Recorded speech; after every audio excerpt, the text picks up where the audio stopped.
Hello everyone, my name is Dave Butler and I would like to welcome you to the latest installment in the ALLDATA webinar series. Today we have the privilege of talking to you about the latest enhancements to your ALLDATA repair or collision product suite, which is the ALLDATA Community. We built the community with one major focus in mind, and that is to help you, the technician, diagnose and repair vehicles faster and easier than if you relied strictly on OE information. So before we begin, I'd like to talk about today's presenters. First up is that good-looking guy that you see right there. That is myself. My name is Dave Butler, and I am a product manager for ALLDATA Community. What that means is that my sole responsibility is to ensure that the features and functionality that we build helps you, our customers, and technicians. I have over 15 years of software development experience at companies like Amazon and PeopleSoft. My co-presenter today is Rich Deagle. For any of you that have been into the community, you'll notice or you'll see Rich's name attached to a lot of your posts. Rich is an ALLDATA automotive diagnostic consultant, and what that means, again, is that Rich helps solve any questions that you guys post to the community. Rich is an ASE certified master tech with L1 certification. He brings to us over 34 years of automotive repair experience. Rich is a jack of all trades. He's been a technician, an instructor. Rich has even worked in marketing for ALLDATA. So what we'll cover today is I'll give a brief overview of the ALLDATA community and the benefits to the shop owners and technicians. Then I'll pass it off to Rich, who will be the meat of today's presentation, and Rich will talk about the quality of information in the community. And then finally, I'll talk briefly about upcoming webinars, and then we'll go into the question and answer section. So the benefit to the shop owners. So first and foremost, or one of the most important things, or one of the most common things that we like to talk to our prospects and customers is that ALLDATA Community is included in your repair or collision subscription at no additional cost. So I believe many of the attendees on today's webinar are existing ALLDATA customers, and there is nothing that you need to do in order to access the community. So if, for example, while I'm talking to you, you're in your repair product or collision product, you will see a community button. There's no setup you need to do. You just need to click that, and that'll take you in the community where you will gain all the benefits that the community has to offer. Second is, if you can't find an answer within the ALLDATA community, all you need to do is submit your question. And I think it's important to note that we do not charge any additional fees for you to submit your question or ask for help within the ALLDATA community. I know there are a lot of other third-party products out there where you need to spend upwards of $35 per call in order to interact with a peer of yours. Third, the ALLDATA community is moderated by a team of dedicated in-house ASE master technicians. Like I mentioned, Rich is part of that team, and their whole job is to help you guys diagnose vehicles. We've actually heard from a lot of shops, smaller shops, where they don't have the staff or they might not have a master tech on staff, and they will basically supplement that lack of resource by using the community. So they'll just start posting questions in the community in order to build out their diagnostic strategies and or when they have difficult to diagnose issues. And then finally, the ALLDATA community really kind of completes part of our repair product suite in that there is no longer a need for you to use or pay for any additional third-party products to help you diagnose and repair vehicles. Basically, ALLDATA now is your one-stop shop to get that information. So quickly, I'm just going to show you, like I mentioned briefly, hopefully you guys can see my mouse, but right here in your ALLDATA repair collision subscription, you'll see a link to community. All you have to do is click that, and that'll take you right in. If you haven't been in there before, it'll automatically create a user profile for you, and you can start interacting. You will also see if you're in the vehicle selection screen in our repair product, you also have the ability to select that community link in the header. So that being said, I would now like to pass the presentation over to Rich. Rich is going to talk to you about how the community fits into your everyday shop operations, and then he's going to discuss how you can leverage the community to be more productive. Great. Hey, thanks, Dave. That great introduction. Hello, guys. I'm really excited to be here today to talk to you guys about how using ALLDATA Community can really help make your shop more productive. So any of you guys that have worked in a dealership or are working there now, and then maybe if you're at an independent shop now, you kind of remember the factory support line. When you're faced with a real strange diagnostic problem or repair problem, you can always call on them, you know, and they'd offer advice based on feedback from other dealership techs or even their factory engineers. You know, the bottom line is that they really help you fix a problem. Well, you know, now we have community, and community is going to be your tech support line. A lot of guys are finding really creative ways of using community to help save time and be more productive. Service writers, for instance, are using community when a customer calls to make an appointment, you know, especially for those electrical or drivability problems. They'll print the verified repairs from community, maybe add some TSBs from ALLDATA that match the symptoms of the vehicle that's coming in, and then they'll pass that information on to their techs when the customer shows up. Now, techs are using community kind of in a similar way. They'll post the problem on community before they go on a test drive or while they're working on another vehicle, or sometimes even before they go home for the day. That way, the first thing in the morning, they'll have an answer from community, and they'll be ready to start their diagnostics. Some techs are actually reading community at lunchtime or after work just to see if there's any verified fixes out there for the vehicles they work on most often. That way, when something comes up, you know, they remember, hey, I remember a fix for that, and they can go back to community and get all the details, but at least they remember the situation. You know, the idea is, guys, to have as much information as possible before starting that diagnosis on a vehicle. It can really help streamline your diagnostic process and really save you a lot of time.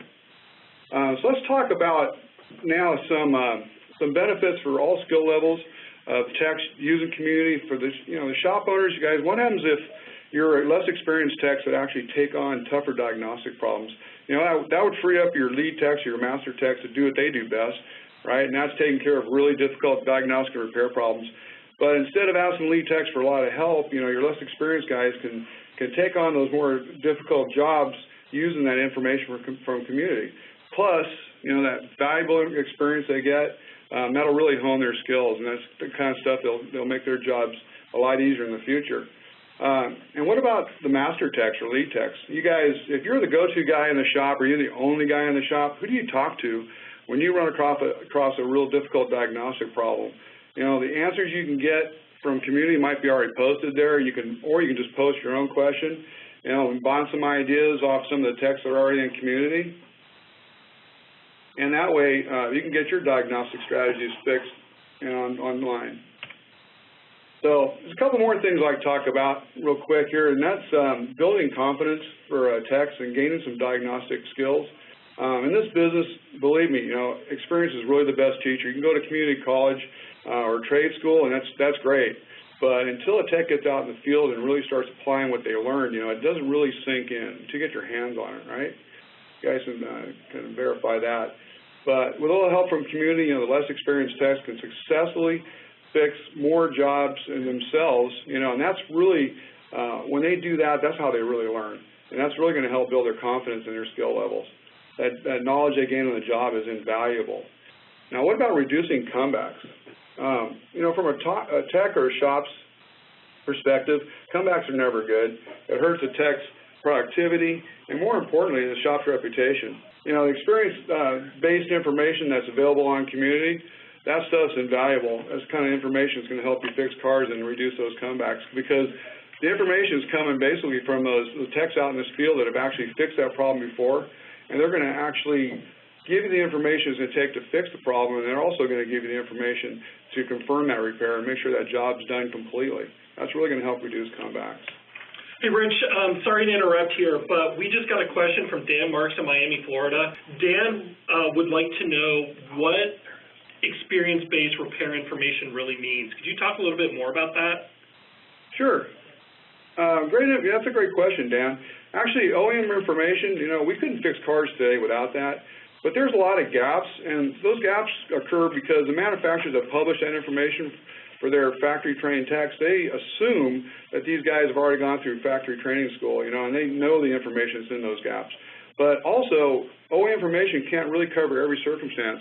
Any of you guys have been out there in the field diagnosing vehicles, you know that we run across stuff every day that no textbook or service manual is going to cover, right? We just got to get out there and do it and experience it yourself.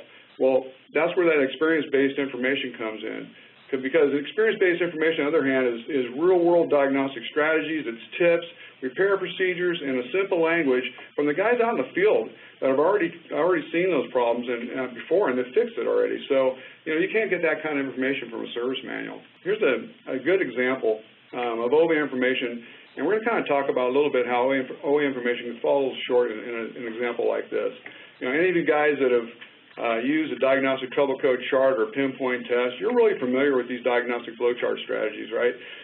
They work great. The problem is, though, sometimes you get in the middle or you get to the end and it's a dead end. You really can't find the answer.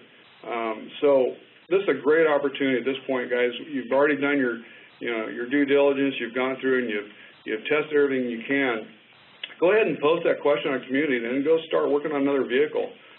Get something you can fix and get out the door, and because in no time, there's going to be an answer posted on community that can help you get that diagnosis back on track and get that vehicle out of your bay. So, since we're talking about different kinds of information we can get from community, this is a typical post. These technicians provided great information in this post. They included diagnostic trouble codes and symptoms, as well as any tests they performed and the parts that were replaced. At this point, these guys had kind of run out of what else they're going to do to diagnose this vehicle. Unfortunately, the truck's not fixed. They put a few parts on. They're just about ready to put another module in this truck, but they decided, you know what, let's post it on community and see if any of their techs out there can give us some answers before we go and replace another module. Now, this post is actually what helped these techs fix the problem, and it's from one of our diagnostic consultants on the automotive diagnostic team here at ALLDATA, in-house. How many guys struggle with these kind of wiring diagrams? This post really makes reading a wiring diagram easy. If you notice, all the circuit testing procedures, the pin location, the expected results were already added to this diagram. This kind of detail really takes a lot of guesswork out, and not only does it help verify the information that's needed to get this vehicle repaired quickly, but also provided a really outstanding learning experience. Let's check out this other one. This is kind of an interesting post from community. And remember, these posts are actually right from our website on community. It's a perfect example of how experience-based knowledge can be combined with OEM information to get a really unusual problem fixed quickly. So let's kind of quickly review the post first. It's an 02 GMC Envoy, right? And what's the problem with this one is that the engine stalls every time you use the left-hand turn signal. It runs fine otherwise. You can use the right-hand turn signal or don't touch turn signals. It still runs great. Also, the left headlight was dim. So the shop tried replacing the headlight, and that didn't fix the problem. The stalling problem actually started about 2 weeks ago, and then it's got progressively worse until now it does it all the time, which is kind of good because, intermittent problems are kind of hard to fix, right? So at least this is doing it all the time, and also there's no diagnostic trouble codes to give us any clues of what's wrong with this vehicle. A few helpful techs on community posted some great tips. They said to go ahead and check the grounds on the engine block because they come loose sometimes or they get corroded, and they also advised the techs on how to test the circuit. So a few days later, the shop came back and they verified this repair on community, saying that, we found 2 bolts on the ground circuit on the left headlight and the left turn signal. And coincidentally, both components grounded to the engine block on the same location. Now, we used the OEM wiring diagram, and that location was G107. They also said that the ground seemed tight, but the bolt looked a little corroded and a little rusty. So they took it off, they cleaned on the wire wheel, reinstalled it, and that took care of the problem. Now the headlight's nice and bright, turn signal works like it's supposed to be, and then also the engine stopped that stalling problem. It actually works all the time now. So, guys, guess what other component shares ground G107? Because we got to figure out why, if you use the left turn signal, the engine die, right? It's a fuel pump relay. The ground for the fuel pump relay was actually the shares G107, so that's the reason why the engine died when you use the left-hand turn signal. Now, something else I'd like to show you guys, too, is the other helpful information on community is called ALLDATA Diagnostic Bulletins. Now, these bulletins are exclusive to ALLDATA Community, and they provide a lot more information than a standard factory TSB. You notice they'll include information such as the vehicle range, probable causes, and any diagnostic procedures and important information that could be relative to the problem. It'll also include some great wiring diagrams. These are all factory wiring diagrams where the circuit testing points and the expected test results are added in.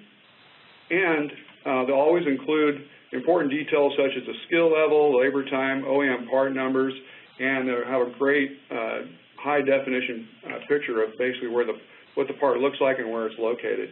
You know, and the best news is ALLDATA is adding more of these bulletins to the community every single day. Rich, that's really good stuff. Thanks for going through the overview of the community. Is there anything else you would like to add? Yeah, actually, Dave, I'd like to say, you know, ALLDATA Community, guys, is an easy-to-use, secure communication tool. It's designed exclusively for ALLDATA shops. You can use Community every day before or after your vehicle is brought into the shop. It'll really help streamline your process, repair process, your diagnostic process. You know, don't struggle with those difficult diagnosis problems anymore. You know, just the information that's shared on Community is professional. It's easy to find. It fills in the blanks, and it's always there with experience-based solutions. You know, all you got to do is ask a question, share experiences with your friends and other techs on Community, and, you know, learn from your peers. That's what Community is really all about. Thanks, Rich. So we are now going to move into the Q&A portion. So we've gotten a couple of really good questions as we've been going through today's webinars. And the first question is, what is the time it takes for a question to get answered in the community? So Rich, do you want to go ahead and answer that? Or so the question is how long it takes before an answer is given to a post in the community. Oh, yeah, that's good. Actually, Community is open to like 300,000 ALLDATA techs. So typically you get an answer in about 30 minutes and then to an hour. If a question sits there unanswered very long, you know, one of the guys here on the ALLDATA Automotive Diagnostic team will answer that post, you know, and get you started. So typically no question goes unanswered longer than an hour. Yeah, thanks, Rich. The second question comes from Robert Taylor, and Robert's question is, how many master techs are moderating the community at any given time? Let's see, throughout the day, basically there's 7 of us and 1 guy in Canada. So we cover that from anywhere from 5:30 till in the morning till 5 o'clock in the afternoon Pacific Standard Time. Yeah, and I'll add on to that. This is Dave. When we monitor the volume of the community on a day-to-day basis, and we really look at the response times for how long questions stay open for. So we look to scale that team accordingly. So again, rather than how many master techs we have working at any given time, we make sure to try to hit that half an hour timeline for answering questions. So the next question comes from Donald Worth, and Donald's question is, what are we supposed to contribute to the community? So Rich, I'll answer that one. So, you know, what we're really looking for as far as interaction from our users is any time that you have something valuable to contribute or something that you feel that other techs could benefit from, that's what we're looking for.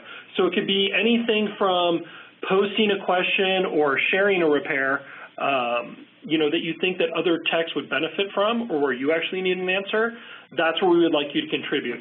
If you see an existing question and you have run into that same issue and you have applied one of the fixes or one of the suggested repairs to the vehicle that you were working on, then go ahead and verify that repair. Say, you know, it's not just the poster of the question interacting with our master techs or interacting with each other, but everybody can contribute any information to a given post to kind of increase the value to other users of that post. The next question comes in from Louis Fagant, and Louis' question is ALLDATA going to have color-coded wiring diagrams and drag circuits to see where they go? So I'll actually answer that one. That's part of our OE repair product, and ALLDATA's methodology has always been that we do not edit or re-author any of the original OE information. That the information that you guys receive or that you're viewing is the same information that the techs at the dealerships are viewing. So within the repair product, we will not be color coding those wiring diagrams. But as Rich went through, within the community, we are going ahead and we're annotating and we're putting in locations and we're putting in notes and testing grounds for those diagrams. So if there's some confusion or some information that might be helpful to you that doesn't exist in OE, we're adding those to the community. I'd like to add too, Dave, if the OE is colored, like some Toyota wiring diagram and stuff, then it'll be published the same way. Yep, exactly, from the OE. So the final question for today is another question from Scott, and that is, are the questions answered from other shop techs, or are they from ALLDATA techs? And the answer, Scott, is both. So, you know, our community techs not only help you guys diagnose and answer those problems, but they also moderate the community to kind of vet the value of the contributions from our other technicians. So we encourage both. You know, our guys, not only being master techs, but they're also, many of them are also instructors. They just come from the shops. But that being said, if a guy, you know, in the state or city across from you had that same issue yesterday, that's who we want to hear from, right? Rather than our theoretical knowledge or us applying and doing all the research. So Michael, actually, we have one more question that came in, and that is from Michael Everett. And Michael's question is, what happens with information that is false? So one of the things that we've built in the community is the ability to like repairs or suggested repairs and verify repairs. So, for example, when a user posts a question, there can be multiple answers to that question. We all know that there can be multiple answers to a problem. So what happens is you guys have the ability to interact and comment on that question. So we've seen where answers have been subpar, and actually there have been a couple, but there haven't been many. Some users will go ahead and flag those posts. Other users will go ahead and comment on those posts. And by the nature of verifying those repairs, the verifications then get ranked in order. So, for example, if I have a question, I've suggested repair number 1, suggested repair number 2, and suggested repair number 3, and 10 users have verified suggested repair number 3, and 0 technicians have verified answer number 2, and likewise for answer number 1, you'll see those numbers, you'll see the comments from those 10 technicians that verified the repair. So as a technician, you get a quick glance of going in there of saying, okay, I want to start with the one that has 10 verifications. I can quickly view the answers. I can look at the profiles of the users that have submitted those suggestions. In the future, you'll be able to see their status and the reputation by the number of answers that they've given. You'll be able to see the badges that they've earned of saying, okay, you know, this is one person on the community that I want to follow. I really like the answers that he's been given. He's an active participant, and therefore I'm more likely to trust or more inclined to trust that answer than from somebody else. So I'd like to thank everybody for participating in the ALLDATA Community webinar. And I'd also like to thank Rich for helping out and telling you guys the most important parts of the community. So thank you, everybody. Thanks, guys.